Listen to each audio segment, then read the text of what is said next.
Coronavirus on the high seas? Not so much.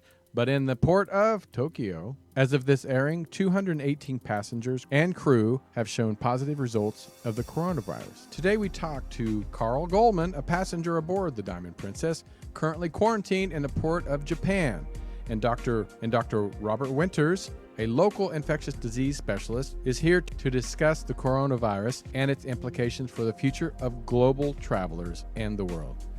I'm Tony Sweet with Captain Ron. Please welcome to Truth Be Told, Carl Goldman and Dr. Robert Winters. All right. There's the applause. I know.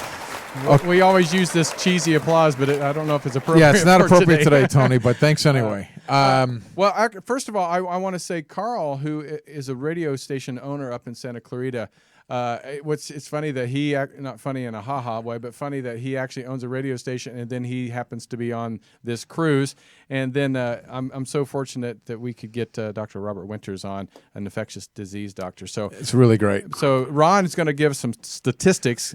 Yeah, let's jump in real quick, Tony. We a couple weeks ago we covered this coronavirus. We had Linda Moulton Howe on, right? And at the time we were shocked how quickly we got to 8,000 people that were infected. Currently, as of today, the latest I've got out of the World Health Organization is 64,435 infected with the coronavirus, and deaths are now at 1,383. 1,383 died from this, 3 outside of China. So the numbers are going up astronomically fast, it seems to us at least. Also, as Tony mentioned, we got the Diamond cruise ship. The Princess Cruise had 3,700 people on board. They've been quarantined in Yokohama since February 3rd. And so far, 771 people have been tested. 218 of them have tested positive, including some crew members. 32 of those people are Americans, Carl being one of them. And 10 people so far are considered in very serious condition on board that boat. Maybe Carl can give us some more insight on that. And today, as a matter of fact, just before we came on here, Tony, it turns out that in that port, they're starting to let a few people off the ship. There's been 11 passengers, as far as I know. But they're not just letting them off there. Right, they're still under quarantine. Right. They have to be, they're the elderly patients. If they're over 80 or they have a serious medical condition in one of these windowless rooms, they've let 11 people off the boat who now have to sit in a quarantine by the government facility till February 19th. So it's been no picnic. I'm sure Carl will tell us all about that, but why don't we go to the doctor now, right, Tony? Yeah, Dr. Winters, tell us about, because we've heard, a lot of doctors say, oh, it's just a big overblown. And then there's other doctors saying that panic, or at least, be prepared. What is your thoughts and what is your research on this new disease out there? I mean, should we be scared or should just prepared? Right. Good afternoon, gentlemen. Well, I have to tell you, this virus got onto my radar towards the very end of December, and I've been impressed by the way the numbers have just been increasing on a daily basis. I think everything in medicine, we always like to sort of put it in perspective, and I wouldn't minimize what's going on with the coronavirus. On the other hand, I just throw out that the reality is through yesterday, there have been 26 million cases of influenza in America, right, and 14,000 deaths. So that's a huge problem. That's huge. Yeah. Now with the coronavirus, this has legs to it, and I have to say again, I'm impressed with the increasing numbers, and the figures that you cited at the beginning are the numbers that I have, well over 64,000 documented cases, and that's probably still an underreporting when it comes out of China. Right, that's the other concern. We wanted to talk about that, Doc. Do you feel that they are actually higher? I'm fairly certain most healthcare professionals that have an interest in international epidemiology would agree that China tends to underreport, first of all. And number two, right, as you may recall, a couple of days ago, there was this huge increase in the number of reported cases because it was now based on clinical criteria instead of actually having a laboratory result proving that it was coronavirus. So in one day, they increased cases up to 14,000. Wow. So the reality is, I think this virus in China is significantly more than 64,000. And I think it'll continue to be a problem, and eventually I think it'll make its way to the United States in significant numbers, not like the influenza, which I just quoted 26 million cases, but I think it'll continue to grow. Hey, Doc, I have a quick question for you. You just cited influenza there. I thought that the difference about the coronavirus is the fact that the mortality rate is so high compared to influenza. It's dramatically lower. I think it's over 2%, 2.2% or something they're saying. That's true. Influenza mortality is well below 1%. This virus, the coronavirus, clearly has an ability to be contagious and spread very, very easily. And I think one of the most problematic issues regarding the virus is people can spread this before they themselves become significantly ill or symptomatic. So now you have this potential group of people that otherwise feel well, and they have the ability to transmit this virus to uninfected people. And that's a real concern for sure. Yeah, and so, Carl, I'm going to bring you on because, I mean, you're, like you said, ground zero, and I'm sure it was a shock when you got the news that you were quarantined. But could you give us an account what's going on now? Have the numbers risen on the boat? The numbers still stay at 218, but there are a lot of ambulances out there and sirens going, so my suspicion is those numbers are going to continue to increase. I'm sitting out, it's early Saturday morning here in Yokohama, so I'm sitting out. They luckily moved our ship, the Diamond Princess, the opposite way after we went out to sea a couple days ago, because I was looking for many days right on the dock and all the ambulances and the paparazzi. Now they've given us a change of scenery by turning the ship around. So I have a beautiful view of the Yokohama Bridge and the entire skyline of Yokohama as I sit here this morning. Thank God you have an outside cabin. Have a couple of questions. Yeah, I have a couple of questions for the doctor. Sure. First of all, we've heard, and there's been so much misinformation about this, not just from the ship, but mostly social media and websites. But as I understand it, once we finished our 14-day quarantine, we're pretty much free of the virus, correct? I would agree with that with a caveat or two. The reality is, if you're not being exposed to a general population of individuals that you yourself are self-quarantined, then we do feel the virus has an incubation period of between 1 and 14 days. So if you've had no other person contact, I would think that you're pretty safe after 14 days. A ship is a rather closed environment. It's not like the general population of a city where everybody comes and goes. So you folks are a real closed population. I don't know exactly what they're doing on your ship, but if you are keeping yourself self-quarantined, yeah, I would think that 14 days should be a magic number. You just have to remember this virus is spread very, very easily through respiratory droplets, coughing and sneezing, through saliva, so actually talking to somebody. There can always be a little bit of a spray when you're talking, if you get really excited.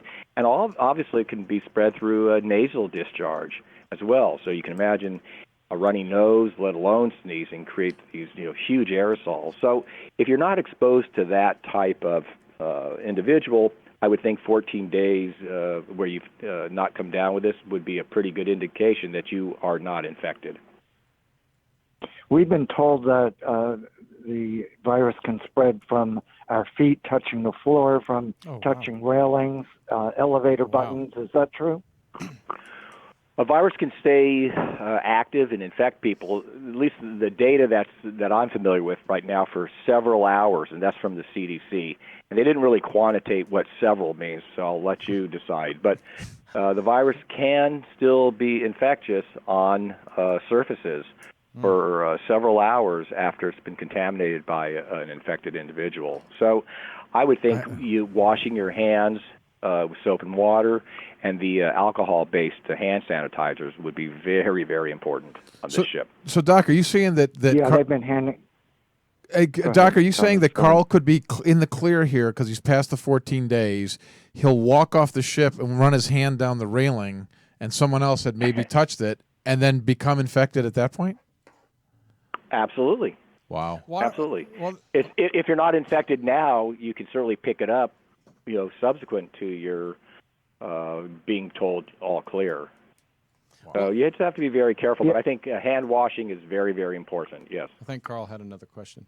Our situation is we have been quarantined in our cabins and will be in our cabins till February 19th. Oh my God.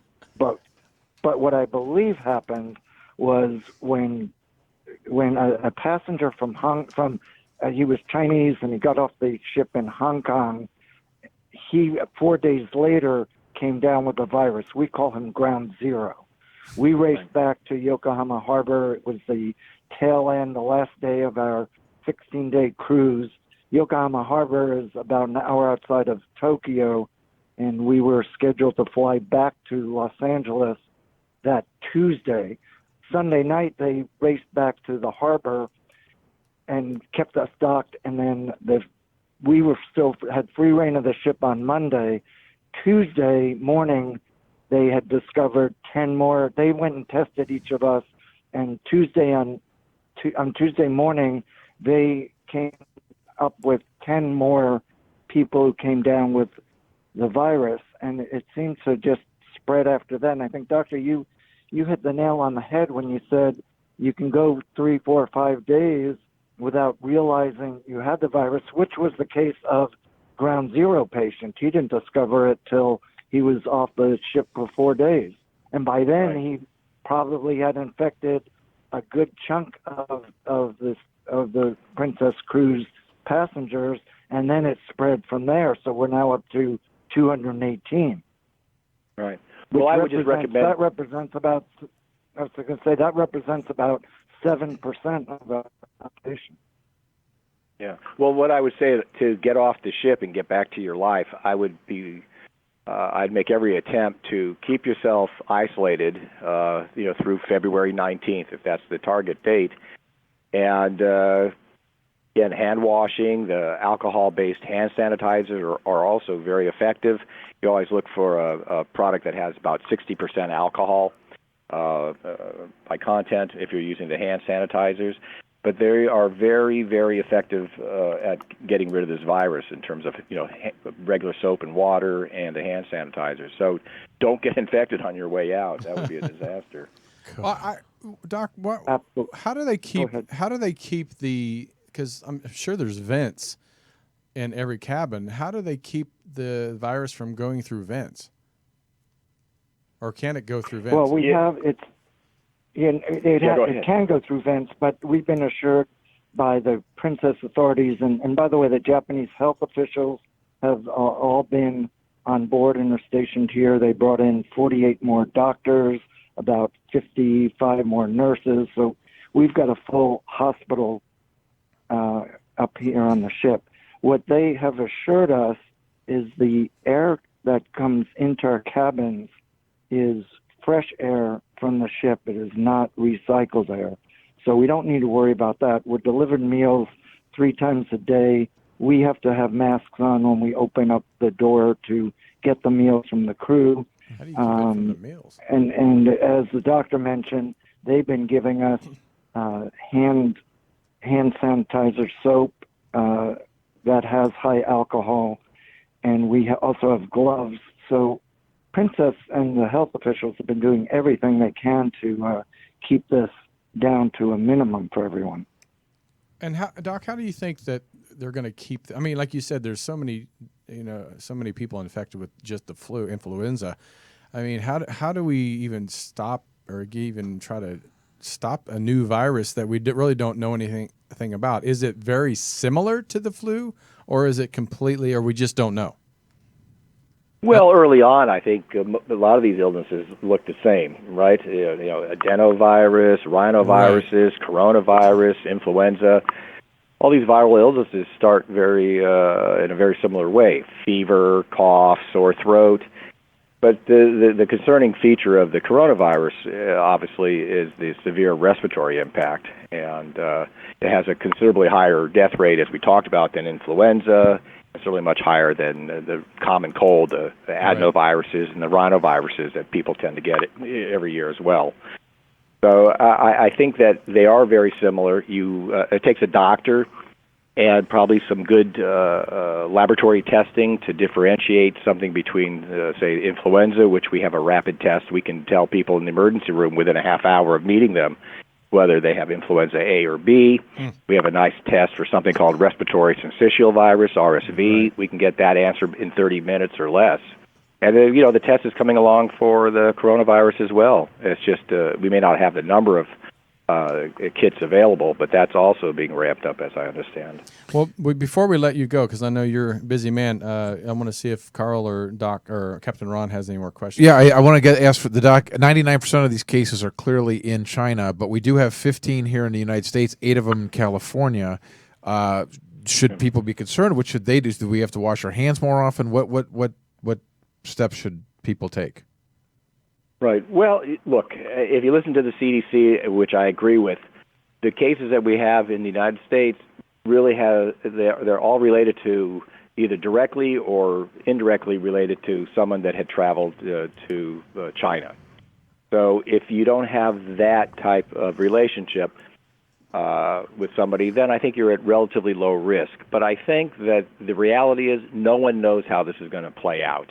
And I think we have about 600 people in quarantine ourselves in our country here. Obviously, we're taking this very seriously. If you don't have exposure to somebody that's had international travel, I think your risk is much lower than somebody that obviously does have that exposure. But I would tell you, a month from now, we could have 100 times the number of cases that we have right now, because there's sort of a critical mass, and once you have a set number of people that have not been identified and they can now move this virus around, the numbers could take off just like they did in China. And we have a better healthcare system that I think in place than China does, but it's a work in progress. Hey, Doc, one last question for you. Some people, even the president, have suggested that the coronavirus would go away by April, just as temperatures warm. How do you feel about that? Well, I have a lot of respect for our leadership of this country, but I think the CDC and notable people might feel a little bit differently, and their opinion is that this may be around for close to a year. Oh, wow. Really, the director came out this morning and said that. I'm sorry? The CDC director this morning said that he expected it to be around for a year. Yeah, I would probably agree with that. When we call it a novel coronavirus, that means nobody has any antibody protection against this virus. So it's going to spread through our communities as it's going to, and if you don't have antibody protection, that means you're going to get sick, and then you're going to spread it on to family members. So I think there's a potential for this to be a little more significant, more than the 15 cases that we've described. Right. It could certainly go on longer than April. Carl, we want to let the doc go. Go ahead. Yeah, I was going to ask the doc something. That about the third day into this, the health officials gave each of us a digital thermometer. We are required now to take our temperature 3 times a day, and of course more often if we show any signs. Anyone with a temperature over 99.5 has to immediately call downstairs to the hospital here on ship. And then they come up and do a saliva test. That sample, as you mentioned, Doc, those kits are actually, they'll go back to a lab in Tokyo, and it takes about 18 hours for us to get the results back. And that's why our numbers have increased probably on a 24-hour basis. My question is the thermometer, the temperature, a good sign, and should then we advise everybody to get a digital thermometer and just be constantly monitoring each other? Yeah. The short answer is absolutely. That's how we screen large numbers of people. Remember, in America, the airports, we were screening a couple of airports, and they expanded it to 7 or 8. And you just have people walking through these scanners that record the temperatures of people. So we know fever and cough are the hallmark of coronavirus. So it would be unlikely for anybody to have an active case of corona without a fever, unless they were going to develop that, 2 and 3 days later. But yeah, that's the hallmark of infection: fever and cough. If you don't have that, just be on the lookout for it then.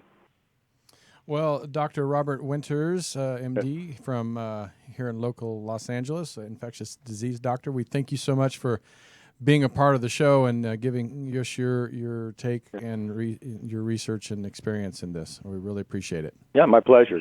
Good luck, Carl. I hope you get off the ship when the 19th comes around. All right. Okay, take care. Well, hey, Carl, I have a question for you, Carl.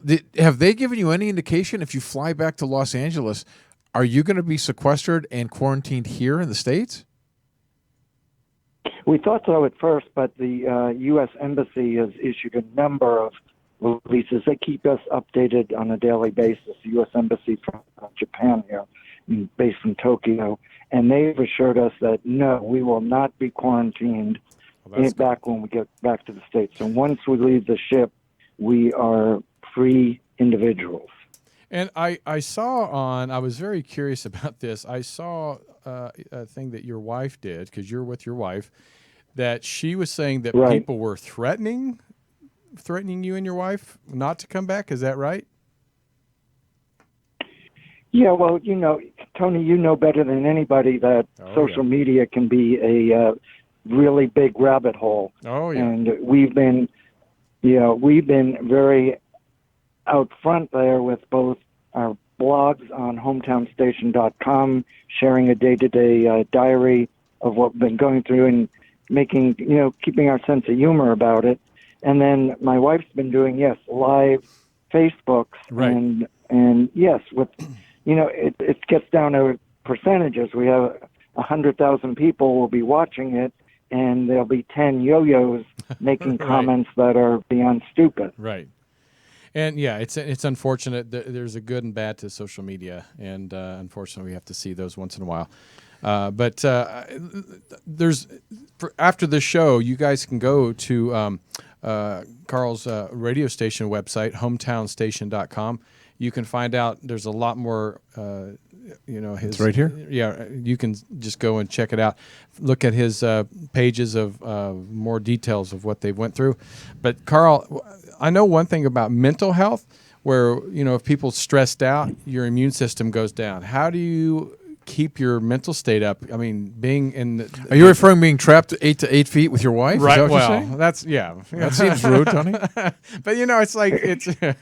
But after a while, you can get cabin fever, pun intended. Yeah. And really kind of get stressed out, and your immune system goes. How do you keep your mental health up? How do you keep that positivity going? Yeah, well, it's the ultimate test of our 31-year relationship. Right. I bet. We are one of the lucky ones. We purchased a mini suite when I gave this cruise as a gift for Christmas and her birthday present, and we traveled with two of our closest friends who are in the cabin next to us, which is rare for us to be able to get adjoining cabins. But the luck of the dice just happened when we first booked this cruise.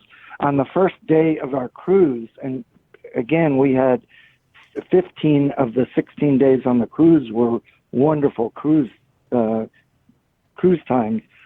We had Princess open the door between our two mini suites out on the balcony, so I can go back and forth into their room and vice versa. And that's what's kept our marriage intact, I think. You're lucky. I mean, God, some people are trapped in the no windows. Able to. And right, there are people. I was on one of our excursions in Vietnam, and I met a wonderful couple from Atlanta. They were in their 80s, and they had been given the cruise as a gift by their grandson. They were in an inside cabin, no windows, about half the size of our mini suite, and the grandson and a friend were in there. So there's 4 in there. Oh my Lord. We met another American family. He's in the military, and they brought their 2 kids. They're in an inside cabin. Oh, so whenever we start feeling a little stir crazy, we just think of them, and that wipes any any version of us feeling sorry for ourselves out. And we've also kept a sense of humor. If you read my blog, we've been posting that every 2 days on hometownstation.com, and we try to show the reality of this and the seriousness of this, but also put a humorous twist to it as we do throughout our lives, seeing the lemonade out of lemons. Oh, for sure. And my biggest thing is, you said they bring you the food. I'm like, well, how do you know there hasn't been, from the time they cooked it, the time they brought it to you, that something didn't get infected? He says airborne. It could easily. It's like I would be afraid to even want to eat anything. What are you going to do? Yeah, but you have to eat. So, well, yeah, Carl, they've canceled. Everyone on the crew wears masks, so anything airborne is hopefully stopped by the masks. Right. And with we've got so many Japanese health officials on board. They're inspecting everything and clearing everything. It was only we've been doing laundry in our bathtub, and it's only been a few days ago when the health officials are now allowing the Princess staff to do laundry as well for passengers. Yeah, I saw the video where your clothes were hanging out on your balcony. So I thought that was pretty good. Cruise wear. Yeah, cruise wear. They canceled the rest of the cruises for China for the rest of the year. Don't blame them. And they've now canceled flights in and out of China. So, I mean, I'm still worried, Carl. I know they told you they're going to let you be a free man, but I bet. Didn't they just take another flight recently and they put them to an army barracks, I thought, in California? Is that right, JT? Yes, but those are people who had not been quarantined for the 14 days. I see. And we've been totally isolated. So my feeling is that once we hit that 14-day mark on February 19th, we'll be less likely to be carrying the virus than anyone else. I'd just be afraid on that trip back on the airplane. I make sure very careful who gets on the airplane. Right. Like, who are you? So, well, we know. I was going to say we know you have a lot more to do, but we really appreciate you being on the show. And when you get back, let us know, because I'd love to meet with you and make sure you're okay. And tell your wife hi for us. I will. I appreciate that. You guys take care. Good luck, Carl. Take care of yourself. Thank you. All right. Bye. That's crazy stuff. Tony, in Japan, they said that there's now, I think it said 40 cases in Japan. That's what scares me. I mean, it's like he said, he thinks it's way higher than that they're saying. And it's not that it scares me, because, like I said, we've heard the bird flu and Ebola and so many things that have came before, but this one is growing very The two things quickly. are the speed of this. The speed. Because as we had Linda on, and I had listened to her show, and it was like at 800 people, and a week later, when she came on our show, it was like at 8,000. Right. And now here we are 2 weeks later, we're at 65,000 that we know of, which the doctor and everybody else seems to be feeling that it's actually quite higher than the numbers they're giving out, at least out of China. Right. So it's the rate that it spreads. And additionally, that mortality rate. Yeah, all those other people have the flu, but they're not dying at 2.5%. Right. If you get this, 2.5% of them die.